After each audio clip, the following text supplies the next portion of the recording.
ಏನು ದೇವೇಗೌಡರು 1962ರಿಂದ ಒಬ್ಬ ಪಕ್ಷೇತರ ಶಾಸಕನಾಗಿ ಈ ರಾಜ್ಯದಲ್ಲಿ ಒಂದು ವಿಧಾನಮಂಡಲದಲ್ಲಿ ಕಾವೇರಿ ಇಶ್ಯೂನಲ್ಲಿ ಏನಾದ್ರು ಖಾಸಗಿ ನಿರ್ಣಯ ತಂದಂತ ಯಾವ್ದಾದ್ರು ವ್ಯಕ್ತಿ ಇದ್ರೆ ಅದು ಸನ್ಮಾನ್ಯ ದೇವೇಗೌಡರು ಅಂತ ಹೇಳಬೇಕಾಗುತ್ತೆ. ಆ ಖಾಸಗಿ ನಿರ್ಣಯನ ಅವತ್ತು ಏನು ಸರ್ಕಾರದ ಮುಖ್ಯಮಂತ್ರಿಗಳು ಇಲ್ಲ ಈ ನಿರ್ಣಯದ ಮಾಡೋದು ಬೇಡ, ದಯಮಾಡಿ ವಾಪಸ್ ತಗೊಳ್ಳಿ ಎಂದು. ಆದರೂ ದೇವೇಗೌಡರು ಬಿಡಲಿಲ್ಲ. 1964ರಲ್ಲಿ ಮತ್ತೆ ದೇವೇಗೌಡರು ಒಂದು ಖಾಸಗಿ ನಿರ್ಣಯ ಮಂಡಿಸ್ತಾರೆ ಕಾವೇರಿ ಇಶ್ಯೂನಲ್ಲಿ. ಆ ಖಾಸಗಿ ನಿರ್ಣಯನ ಒಬ್ಬ ವಿರೋಧ ಪಕ್ಷದ ಸ್ವತಂತ್ರ ಪಕ್ಷದ ಅಭ್ಯರ್ಥಿ ಪಕ್ಷೇತರ ಅಭ್ಯರ್ಥಿಯ ಖಾಸಗಿ ನಿರ್ಣಯ ಏನಾದ್ರು ಆಗಿದ್ರೆ ಅದು ದೇವೇಗೌಡರು ಮಾಡಿದಂಥ ನಿರ್ಣಯ. ಕಾವೇರಿ ನದಿಯ ಉಳಿಸೋದಕ್ಕೋಸ್ಕರ ಒಂದು ಖಾಸಗಿ ನಿರ್ಣಯ ಮಾಡಿರೋದು ಸನ್ಮಾನ್ಯ ದೇವೇಗೌಡರು ಅಂತ ಹೇಳಬೇಕಾಗುತ್ತೆ. ಈ ಜಿಲ್ಲೆಗೆ ಕಳೆದ ಹಲವಾರು ವರ್ಷಗಳಿಂದ ನಮ್ಮ ಜಿಲ್ಲೆಯ ಕೆಲಸ ಕಾರ್ಯಗಳಿಗೆ ರಾಷ್ಟ್ರೀಯ ಪಕ್ಷಗಳು ಏನು ಇವತ್ತು ನಮ್ಮ ಜಿಲ್ಲೆಯ ಅಭಿವೃದ್ಧಿಗೆ ಸುಮಾರು ಕುಮಾರಣ್ಣವರು ಅವರ ಅಧಿಕಾರ ಇಳಿಯುವಾಗ 5,000 ಕೋಟಿ ಹಣ ಕೊಟ್ಟಿದ್ರು. ಹಣಗಳೆಲ್ಲ ಏನಾಯ್ತು ಹೇಳಿ ಸ್ವಾಮಿ ದಯಮಾಡಿ.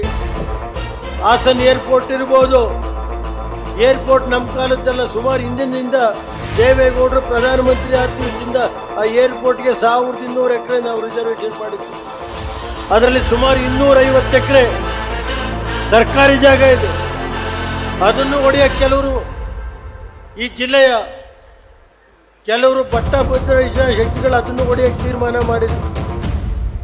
ಇನ್ನೂ ನಡೀತಾ ಇದೆ. ಇವತ್ತು ಈ ಜಿಲ್ಲೆಗೆ IITನ ಯಾರು ಕೇಳಿರಲಿಲ್ಲ.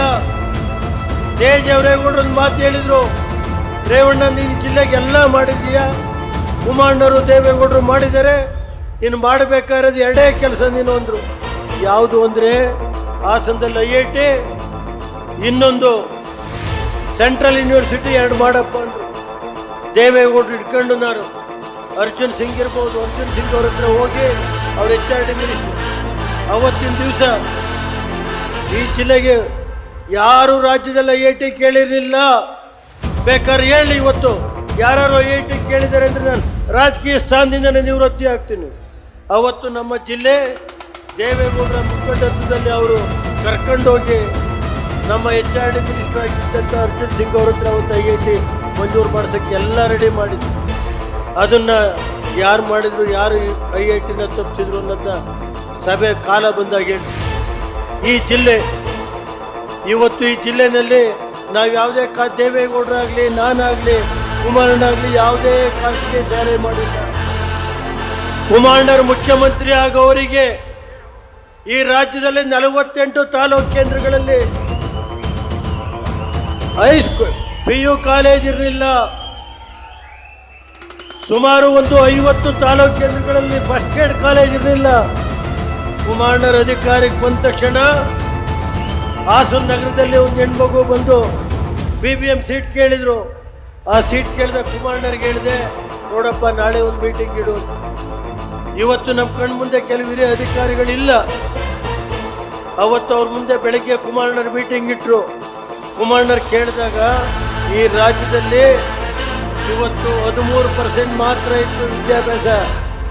PU SLC ಪಾಸ್ ಆದಮೇಲೆ BA BSc BCom ಸೇರೋರು 13%. ಕುಮಾರಣ್ಣರು ಕರೆದ ಮೀಟಿಂಗ್ ಹೇಳಿದರು. ಅವತ್ತು ನಾವು 6 ಜನ ಶಾಸಕರಿದ್ದು. ಒಂದು ಹೈಸ್ಕೂಲ್ ಮಾಡೋಕ್ಕೆ 18 ಕೋಟಿ 18 ಲಕ್ಷ, ಒಂದು ಫಸ್ಟ್ ಏಡ್ ಕಾಲೇಜ್ ಮಾಡೋಕ್ಕೆ 25 ಲಕ್ಷ, ಒಂದು ಫಸ್ಟ್ ಏಡ್ ಕಾಲೇಜ್ ಮಾಡೋಕ್ಕೆ 40 ಲಕ್ಷ ಬೇಕು.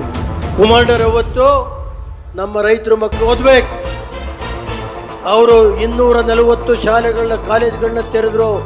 ಬೆಂಗಳೂರಿನಲ್ಲಿ 8 ಕಾಲೇಜ್ ಇರ್ಬೋದು, ಮೈಸೂರಲ್ಲಿ 4 ಕಾಲೇಜ್ ಇರ್ಬೋದು, ಹಾಸನ ಜಿಲ್ಲೆಯಲ್ಲಿ ಸುಮಾರು 30-40 ಕಾಲೇಜ್ ತೆರೆದಿದ್ದು ಕುಮಾರಣ್ಣರು. ಅರಸೀಕೆರೆ ಕಾಲೇಜ್ ಇತ್ತ, ಬಾಣಾವರ ಕಾಲೇಜ್ ಇತ್ತ, ಅರಳಿಲ್ ಕಾಲೇಜ್ ಇತ್ತ, ಹಿರಿಸೇವೆಲ್ ಕಾಲೇಜ್ ಇತ್ತ. ಇದೆಲ್ಲ ಕೊಟ್ಟಂತಾರೆ ಯಾರು? ಹಾಸನ ನಗರದಲ್ಲಿ 2 ಹೆಣ್ಮಕ್ಳು ಶಾಲೆ ಮಾಡಿಕೊಟ್ಟೋ ಕಾಲೇಜ್. ಏನೇನು ಕೆಲಸ ಇವತ್ತು ಇಂಜಿನಿಯರಿಂಗ್ ಕಾಲೇಜ್, ಇವತ್ತು ಮಸ್ಲೆ ಹೊಸಳ್ಳಿ ಇಂಜಿನಿಯರಿಂಗ್ ಕಾಲೇಜ್ ರಾಜ್ಯದಲ್ಲೇ ಮೊದಲನೇ ಸ್ಥಾನದಲ್ಲಿದೆ. ಮಸ್ಲೆ ಹೊಸಳ್ಳಿ ಇಂಜಿನಿಯರಿಂಗ್ ಕಾಲೇಜ್ ಮೊದಲನೇ ಸ್ಥಾನದಲ್ಲಿ, 2ನೇ ಸ್ಥಾನದಲ್ಲಿ ಹಾಸನ ಇಂಜಿನಿಯರಿಂಗ್ ಕಾಲೇಜ್ ಇದೆ, ಇವತ್ತು 18 ಇಂಜಿನಿಯರಿಂಗ್ ಕಾಲೇಜಲ್ಲಿ. ಇವತ್ತು ಹಾಸನ ನಗರದ ಆಸ್ಪತ್ರೆ ಕಳೆದ 10 ವರ್ಷದಿಂದ ಆಸ್ಪತ್ರೆಗೆ ಏನು ಮೂಲಭೂತ ಸೌಕರ್ಯ ಇರಲಿಲ್ಲ. ಕುಮಾರಣ್ಣರ ಅಧಿಕಾರಕ್ಕೆ ಬಂದ ತಕ್ಷಣ ಹಾಸನ ಆಸ್ಪತ್ರೆ ಮೆಡಿಕಲ್ ಕಾಲೇಜ್ ಮಾಡಿದ್ದು ಅವತ್ತು ದೇವೇಗೌಡರಿಲ್ಲ ಅಂದ್ರೆ ಮೆಡಿಕಲ್ ಕಾಲೇಜ್ ಆಗದ. ದೇವೇಗೌಡರು ಅವತ್ತು ಸುಪ್ರೀಂ ಕೋರ್ಟ್ಗೆ ಅರ್ಜಿ ಹಾಕಿ ಮೆಡಿಕಲ್ ಕಾಲೇಜ್ ತಂದಂಥ ವ್ಯಕ್ತಿ ಯಾರು ಇದ್ರೆ ಅದು ಸನ್ಮಾನ್ಯ ದೇವೇಗೌಡರು ನಮ್ಮ ತಂದೆ ಅಂತ ಹೇಳಲ್ಲ. ಇವತ್ತು ಆ ಮೆಡಿಕಲ್ ಕಾಲೇಜ್ 10 ವರ್ಷ ಹಂಗೆ ಬಿದ್ದಿತ್ತು. ಕುಮಾರಣ್ಣರು ಬಂದ ಮೇಲೆ ಆ ಕಾಲೇಜ್ಗೆ 250 ಕೋಟಿ ಹಣ ಕೊಟ್ಟಿದ್ದಾರೆ. ಇದೇ ರೀತಿ ಈ ಜಿಲ್ಲೆಯಲ್ಲಿ ರಸ್ತೆಗಳಿಗಿರ್ಬೋದು, ಏನಿವತ್ತು ಹಾಸನ ಮೈಸೂರು ರೈಲ್ವೆ ಮಾರ್ಗನ ಹಿಂದಿನ ಕಾಂಗ್ರೆಸ್ ಸರ್ಕಾರ ಆ ರೈಲ್ವೆ ಮಾರ್ಗ ಇದು ಫೀಸಿಬಲ್ ಇಲ್ಲ ಅಂತೇಳಿ ಅದನ್ನ ಕ್ಲೋಸ್ ಮಾಡಿದ್ರು. ಇವತ್ತು ದೇವೇಗೌಡರು ಮುಖ್ಯ ಪ್ರಧಾನಮಂತ್ರಿ ಆದಮೇಲೆ ಕೇವಲ 10 ತಿಂಗಳಲ್ಲಿ ಹಾಸನ ಮೈಸೂರು ರೈಲ್ವೆ ಮಾರ್ಗ ಇವತ್ತು ಅದನ್ನ ಉದ್ಘಾಟನೆ ಮಾಡಿ ಇವತ್ತು 18ರಿಂದ 20 ಟ್ರೈನ್ ಓಡ್ತಾ ಇದೆ. ಹಾಸನ ಟು ಬೆಂಗಳೂರು ರೈಲ್ವೆ ಮಾರ್ಗ ಇರಬಹುದು, ಇವತ್ತು 18 ಟ್ರೈನ್ಗಳು ಹಾಸನ ಬೆಂಗಳೂರು ಓಡ್ತಾ ಇದೆ. ಬರೀ 35 ರೂಪಾಯಿನಲ್ಲಿ ಬೆಂಗಳೂರಿಗೆ ಹೋಗ್ಬೋದು. ಅದೇ ರೀತಿ ಇವತ್ತು ಹಾಸನದಿಂದ ಚಿಕ್ಕಮಗಳೂರು ರೈಲ್ವೆ ಮಾರ್ಗ ಇರ್ಬೋದು. ಅದಕ್ಕೂ ದೇವೇಗೌಡರು ಕುಮಾರಣ್ಣರ ಕೊಡುಗೆ ನಾವು ಜಿಲ್ಲಾ ಮಂತ್ರಿ ಇದ್ದಾಗ ಅಂತ. ಮತ್ತೆ ಅದ್ರ ಜೊತೆಗೆ ಇವತ್ತು ಬೇಲೂರಿಂದ ಹಾಸನದಿಂದ ಬಿಳಿಕೆರೆವರೆಗೆ 2,000 ಕೋಟಿ ರಸ್ತೆ ಕೊಟ್ಟಿರೋದು. 2,000 ಕೋಟಿ ಕೇಂದ್ರದ ಗಡ್ಕರಿ ಸಾಹೇಬರು 2,000 ಕೋಟಿ. ಮತ್ತೆ ಕದಬಳ್ಳಿಯಿಂದ ಹಾಸನದವರೆಗೆ ಹಾಸನ ಬೈಪಾಸು, ಚನ್ನರಾಯಪಟ್ಟಣ ಬೈಪಾಸು ಎಲ್ಲ ಸೇರಿ ಸುಮಾರು 1,900 ಕೋಟಿ ಹಣ ಕೊಟ್ಟಿದ್ದಾರೆ. ಈ ಜಿಲ್ಲೆ ರಸ್ತೆಗಳಿಗೆ ಎಷ್ಟು ಕೋಟಿ ಕೊಟ್ಟೆ. ಇವತ್ತು ಮಲೆನಾಡು ಪ್ರದೇಶದಲ್ಲಿ ಅವತ್ತು ಆನೆಕಾಟಕ್ಕೋಸ್ಕರ 150 ಕೋಟಿ ಹಣ ಕೊಡಿಸಿದ್ದ ಕುಮಾರಣ್ಣ ಕೈಲಿ. ಇವತ್ತು ಒಂದೇ ನಾನು ಮನವಿ ಮಾಡೋದು, ಕುಮಾರಣ್ಣರನ್ನ ದೇವೇಗೌಡರನ್ನ ಏನು ಮಲೆನಾಡು ಭಾಗದಲ್ಲಿ ಇವತ್ತು ರೈತರು ಇವತ್ತು ಬೆಳಗ್ಗೆ ಎದ್ರೆ ಹೆಂಗಪ್ಪ ಹೊರಗಡೆ ಬರೋದು ಅನ್ನೋದಾಗಿದೆ. ಅದರಿಂದ ದಯಮಾಡಿ ನೀವು ನಿಮ್ಮ ಕೈಲಿ ಅಲ್ದಲೇ ಇದ್ರೆ ಕುಮಾರಣ್ಣವರು ದೇವೇಗೌಡರು ಇಲ್ಲ ಅಂದಿದ್ರೆ ಯಾವ ಕಾರಣದಿಂದ ಅದಾಗಲ್ಲ.